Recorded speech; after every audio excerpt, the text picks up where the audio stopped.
पुढच्या बातमीकडे आपण वळूया। मुंबई नागपूर समृद्धी महामार्गाच्या आमने ते इगतपुरी या शेवटच्या टप्प्याचं उद्घाटन झालंय आणि त्याला 19 दिवस होत आहेत। तोच या मार्गावर खड्डेच खड्डे बघायला मिळतात। या 76 किलोमीटर लांबीच्या मार्गाकरता 2800 कोटी रुपयांचा खर्च आलेला आहे।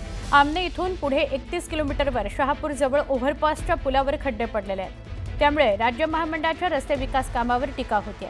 मुंबई ते नागपूर जलद प्रवासाकरता MSRDCने 701 किलोमीटर लांबीच्या महामार्गाची उभारणी केली आणि त्याकरता 61,000 कोटी रुपये खर्च आला। त्यातील आमने ते इगतपुरी या 76 किलोमीटर लांबीच्या मार्गाचं मुख्यमंत्री देवेंद्र फडणवीस यांच्या हस्ते नुकतंच 5 जूनला लोकार्पण झालं। 19 दिवस झाले। नागपूर समृद्धी महामार्गाच्या शेवटच्या टप्प्याचं उद्घाटन नुकतेच महाराष्ट्राचे मुख्यमंत्री देवेंद्र फडणवीस, उपमुख्यमंत्री अजित पवार, एकनाथ शिंदे यांच्या शुभ हस्ते करण्यात आले होते। इगतपुरी ते आमने या 76 किलोमीटर रस्त्यावर अवघ्या 20 दिवसाच्या कालावधीमध्ये हे खड्डे पडल्याचे आपण दृश्यामध्ये पाहत आहोत आणि हे खड्डे बुजवण्याची काम हे अवघ्या 20 दिवसाच्या कालावधीमध्ये रस्ते विकास महामंडळाच्या करावं लागत असल्याने ही बाब ही एक खेदजनक आहे। या मुंबई समृद्धी महामार्गावरनं असलेली जी वाहतूक आहे, नित्याची वाहतूक ही मोठ्या प्रमाणात होत असून मुंबई नाशिक महामार्गावरनं जाणारी वाहतूक हे या दिशेने येत असताना या रस्त्यावर अशा पद्धतीच्या अवघ्या 20 दिवसाच्या कालावधीमध्ये खड्डे पडणे ही मोठी शोकांतिका आहे। 76 किलोमीटरच्या रस्त्याला 1182 करोड रुपयाचा खर्च केल्यानंतर समृद्धी महामार्गावर अगदी शेवटच्या टप्प्यातील असलेल्या इगतपुरी ते आमने या रस्त्यावर अशा पद्धतीच्या खड्ड्यांची मलमपट्टी करण्याची वेळ ही प्रशासनावर किंवा रस्ते विकास महामंडळाला येणे ही मोठी खेदाची बाब आहे। नरेश पाटील, न्यूज 18 लोकमत, शहापूर। इगतपुरी ते आमने 19 दिवसांनी आज त्या रस्त्याची अवस्था समृद्धी ड्रीम प्रोजेक्ट हे सुद्धा देवेंद्र फडणवीस यांचं ड्रीम प्रोजेक्ट। या सगळ्या ड्रीम प्रोजेक्ट मध्ये 50% घोटाळा आहे।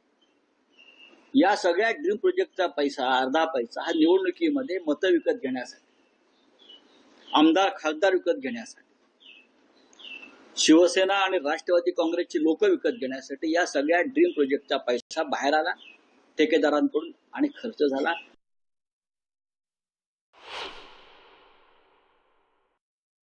महामार्गासंदर्भात फक्त ठेकेदारांना दोषी धरून चालणार नाही, त्या संबंधित खात्याच्या मंत्र्यांना ताबडतोब मंत्रिमंडळातून काढलं पाहिजे।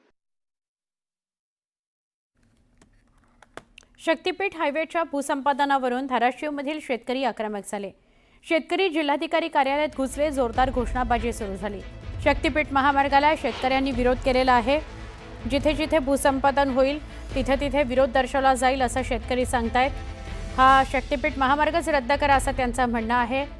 काल भूसंपादनाला पुन्हा राज्य मंत्रिमंडळाच्या बैठकीत मंजुरी मिळाली आणि आज अधिकारी आणि पोलीस अनेक मार्गांवर, अनेक तालुक्यांवर गेलेले सुद्धा होते, पण तिथे शेतकऱ्यांनी विरोध केला। तशी ही धाराशिवमधली दृश्य।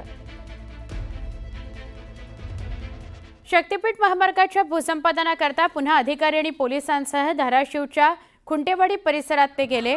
कालच राज्य शासनाने या शक्तीपीठ महामार्गाच्या भूसंपादनाला मंजुरी दिली आणि संपादनाची प्रक्रिया गतिमान करण्याकरता अधिकारी दाखल सुद्धा झाले। खुंटेवाडी इथलं गाव, अशातच शेतकऱ्यांनी मोजणी करणाऱ्या अधिकाऱ्यांना विरोध केला आणि वाद झाला।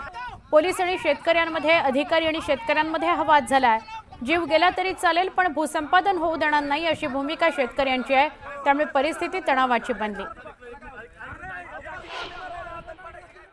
शक्तीपीठ महामार्गावरून आज देखील गोंधळ जो आहे तो सुरू झालेला आहे। आपण बघू शकतो, आपण खुंटेवाडी या परिसरात आहोत। पोलीस बंदोबस्त घटनास्थळी मोठ्या प्रमाणात दाखल झालेला आहे आणि शेतकऱ्यांनी जो आहे तो प्रचंड या ताकदीनं याला विरोध केला आहे। काल देखील शेतकरी यांनी विरोध दर्शवला होता आणि त्यानंतर पोलीस प्रशासन किंवा महसूल प्रशासनाचे अधिकारी हे वापस गेले होते। मात्र आज त्याच ताकदीनं जे आहे ते पोलीस प्रशासनाचे अधिकारी व महसूल अधिकारी जे आहे ते घटनास्थळी दाखल झालेत। राज्य शासनानं काल याच्या बैठकीत, कॅबिनेटच्या बैठकीत त्याला मंजुरी दिली आणि त्यानंतर जो आहे तो सक्तीचं भूसंपादन जे आहे ते प्रशासनाकडून केलं जात आहे। आपण बघू शकतो की ही शेतकरी आहेत, शेतकऱ्यांना मारहाण झालेली, काही शेतकरी देखील जखमी झाले असा शेतकऱ्यांचा आरोप आहे।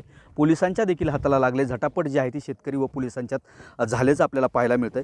नेमक्या शेतकऱ्यांच्या भावना काय आहेत, कशामुळे त्यांचा विरोध आहे, मला सांगा, कशामुळे तुमचा विरोध आहे या शक्तीपीठ महामार्ग? आमच्या या जमिनीतून हा शक्तिपीठ महामार्ग गेलाच न पाहिजे. पण आमचं उपजीविकेचं साधन ही शेती आहे. किती जमीन जाणार आहे तुमची सगळी? साधारणतः चेन्नई सुरत आणि शक्तिपीठ महामार्ग याचं क्रॉसिंग आमच्या खुंटेवाडी गावे आहे.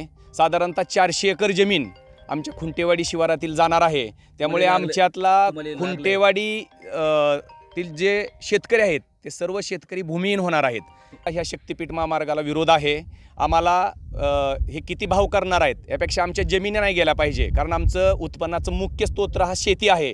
जमीन जाऊ द्यायची नाही. पुढे करबाळी लग्न होऊ नये तर जमीन देऊन अजून काय करायचं? आम्ही करतो कशावर जागायचं कशावर? जमीन हां द्यायची नाही. हां द्यायची नाही जमीन द्यायची नाही. हां. पैसा सरकारनं वाढून दिला, काय दिला? काय 10 कोटी दिलं तरी बी नाही. हां, किती जमीन जाते द्यायची तुमची? नाही.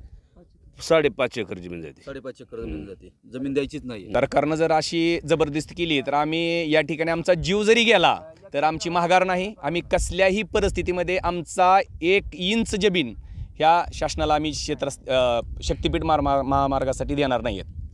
एकूण बघितलं जीव जरी गेला तरी ही जमीन 1 इंचभर जमीन जी आहे ती शक्तिपीठ महामार्गाला देणार नाही. सागर जाधव सह बालाजी निर्फळ, न्यूज 18 लोकमत, धाराशिव.